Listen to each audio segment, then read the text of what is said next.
Por lo mismo, también apelo a no ser ambicioso, como lo voy a salvar, pero lo puedo aliviar. Podemos aliviar juntos lo que estamos viendo. El ejercicio amoroso me permite, por ejemplo, pensar que el dolor ajeno para mí puede ser ridículo, pero es su dolor. Entonces entiendo y ese dolor existe, por ende existen dolores. Y uno trabaja con esos dolores. Entonces imagínense ser impuntual, con ausencia de lenguaje técnico y poco amoroso cuando enfrente mío tengo a alguien que está sufriendo y que en verdad lo está pasando súper mal. Eso. Muchas gracias. Que tiene buena conducta, tiene buen comportamiento. Entonces son gente que tiene largas condenas, de 10 años para arriba, y que por lo tanto ha tenido ya probablemente condenas previas, y además ya tiene una edad que empiezan como a jubilarse casi naturalmente, empiezan a jubilarse, o sea, ya como a los 40 ya cachan que no pueden andar arrancando tan fácil, así que empiezan a tener otras perspectivas. Y la investigación se instaló en mi vida como en una relación poliamorosa. Como, la clínica era mi amor apasionado y lo que yo quería, pero me era esquiva. Salí, hice mi práctica en el área clínica, en el hospital psiquiátrico, un poco en un camino similar al que contó. Podemos actuar ahí. También podemos actuar desde el punto de vista más bien externo, consultoría, asesoría, diagnóstico, intervenir un grupo humano que tiene deficiencias, que no tiene elementos necesarios para adaptarse. Hay mucho de social, pero también hay mucho de organizacional.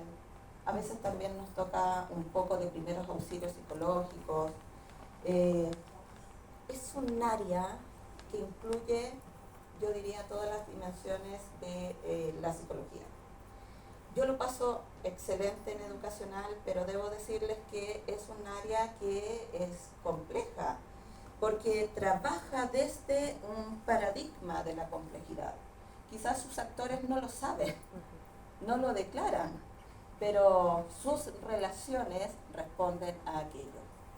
Desde ahí entonces, ¿cuáles son las habilidades que nosotros como profesionales tenemos que tener, las competencias que tenemos que desarrollar para enfrentarnos y no enfrentarnos, sino ser partícipes de esta comunidad? Primero que nada, desarrollar el trabajo colaborativo. Y eso significa también desmitificar lo que el psicólogo hace en el día a día. Cuando el psicólogo ingresa a una comunidad educativa, no es para hacer clínica. Y eso implica entonces abandonar este trabajo aislado, este trabajo protegido en tu consulta, a pasar a relacionarte constantemente con los demás. Entonces tenemos que pasar de este trabajo individual a un trabajo comunitario, a un trabajo que sea efectivo, que sea... ¿Cómo se puede trabajar con pacientes que tienen resistencia al cambio?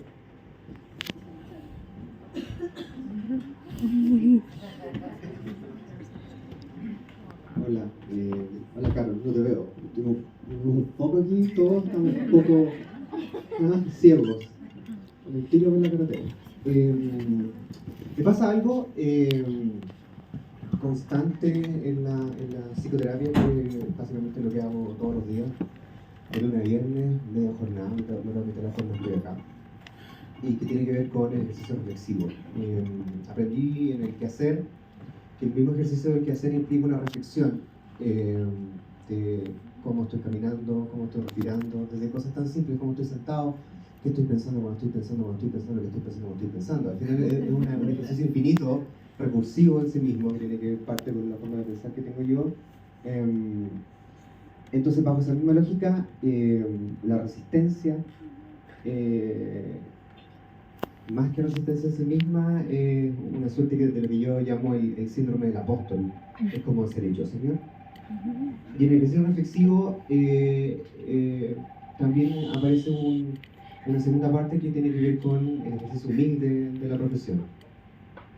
Entonces, a veces la intervención, uno podría decir, mi intervención fue lo suficientemente correcta, la construí de la manera siguiente, era acorde a lo que estaba pasando, me habré equivocado. Encuentro que, como lo planteaba el profesor, justo antes de irse, el ejercicio reflexivo, la flexibilidad, un poco a la gente de Quali le di muy fuerte y muy pesado al principio de la asignatura con reflexibilidad y flexibilidad. Es muy importante. Entonces encuentro, me pasa en el ejercicio personal que no pienso en pacientes resistentes. Pienso que quizás mi intervención no fue lo suficientemente buena.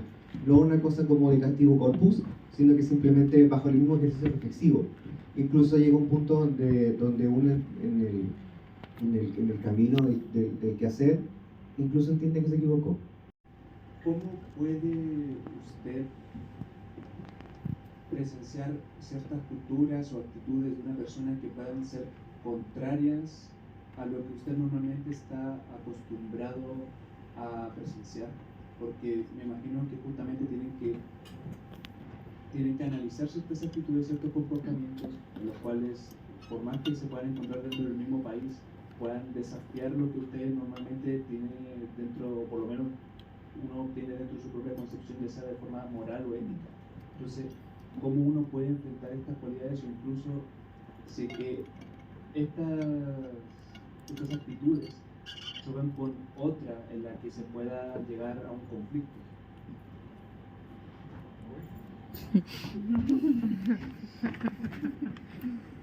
Gracias. Le voy a responder complementando la pregunta de Margaret. Precisamente con la capacidad de adaptación y la flexibilidad. Si hay algo que tenemos los seres humanos en común es que tenemos que ser flexibles y tenemos que adaptarnos de manera lo menos dolorosa en los espacios que nos corresponde vivir y transitar. Por lo tanto, en las organizaciones no es muy distinto. En las organizaciones convivimos a propósito de la diversidad con muchas culturas, muchos modos de pensar, muchos elementos actitudinales, sobre todo hoy día en términos de modo de pensar, pero lo que se espera desde el punto de vista organizacional es que usted, como colaborador tal vez, logre adaptar o adaptarse a ciertas actitudes para poder responder a la realidad grupal. Me explico. ¿Qué pasa cuando una persona que no logra generar una adaptación correcta a un espacio de trabajo? ¿Qué le va a pasar a esa persona? ¿Va a ser exitosa? Es probable que no. Y gran parte del desarrollo que está detrás es porque precisamente carecía de capacidad de adaptación y flexibilidad. Y eso no significa renunciar a tus impulsos o sublimar tus propias conductas. Eso significa responder a una conducta superior. Y en este caso manda la institución o manda la organización. Y es ahí donde hacemos este match. ¿Sí? Estudiando todavía, y desde ahí es mi pregunta. En lo organizacional hay un desafío que es el trabajar con grupos. Entonces, entendiendo la complejidad que presenta cada persona individualmente, como que está inserta en un grupo, pero también vive fuera de eso, presentando un montón de complejidades y capas de profundidad. Entonces, ¿cómo abordar esa individualidad en un entorno organizacional? O sea, claro, no puede ser algo con el grupo, pero ¿qué pasa fuera de lo que está en ese control?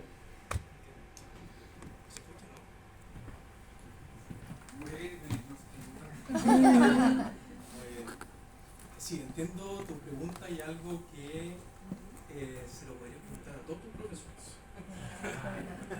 Porque independiente de la disciplina, lo maravilloso de nuestra área es que siempre volvemos al individuo. ¿Sí? Ahora, ¿cómo nos hacemos cargo desde la mirada organizacional? Si bien es cierto, lo que nosotros trabajamos tiene que ver con muchas veces procesos o incluso planificaciones. Por ejemplo, si tú vas a trabajar o quieres postular a un área de cualquier trabajo,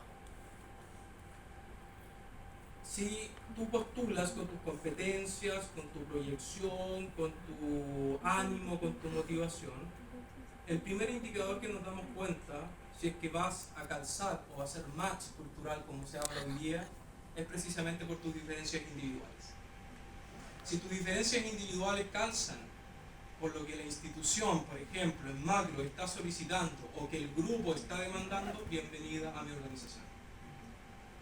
Desde ahí comenzamos a hacer un trabajo precisamente para potenciar ese talento que tú trajiste de manera individual. Porque en la medida que tú vas avanzando y en la medida que te vas desarrollando, te vas a encontrar con desafíos. Y por lo tanto, si se te presenta un desafío como los muchos que hoy día tenemos en nuestra sociedad, te tienes que especializar, te tienes que capacitar, tienes que tener nuevas herramientas para enfrentar ese desafío. Por lo tanto, el aprendizaje, como decía la colega hace un momento, es la variable constante. Te tengo que capacitar a tu individualidad. ¿Me explico? ¿Sí? Okay. Oye, aprovecho de pedir disculpas porque como buen organizacional ando corriendo. ¿Sí? En segundo lugar, ¿qué experiencia tenemos en el área? Y dos, perdón, interés, son los consejos que podemos nosotros desde este lugar darles a ustedes. Voy a ser bien breve con mi trayectoria porque creo que es más relevante lo que yo puedo decir en tanto arriba de aquí que lo que puedo decir yo de mi experiencia, pero también tengo un inicio clínico como muchos de los colegas y eso creo que también tiene que ver con cómo se entiende, cómo se representa el psicólogo, ¿cierto? O cómo uno entra pensando lo que el psicólogo se desempeña en los espacios laborales. Y tuve quizá un acercamiento muy temprano al área de la violencia política. Yo trabajé muy al principio de mi formación como trabajando con víctimas de violaciones a los derechos humanos. Y eso probablemente me dio una cierta perspectiva, ¿cierto?, respecto de que uno nunca está como trabajando en el aire, sino que uno trabaja en coyunturas que son históricas y que son políticas. Eso también me permite, ¿cierto?, como tener o adquirir cierta perspectiva respecto de los procesos históricos y los efectos que tienen en el modo en que hacemos clínica y en el modo en que hacemos psicología. Posteriormente,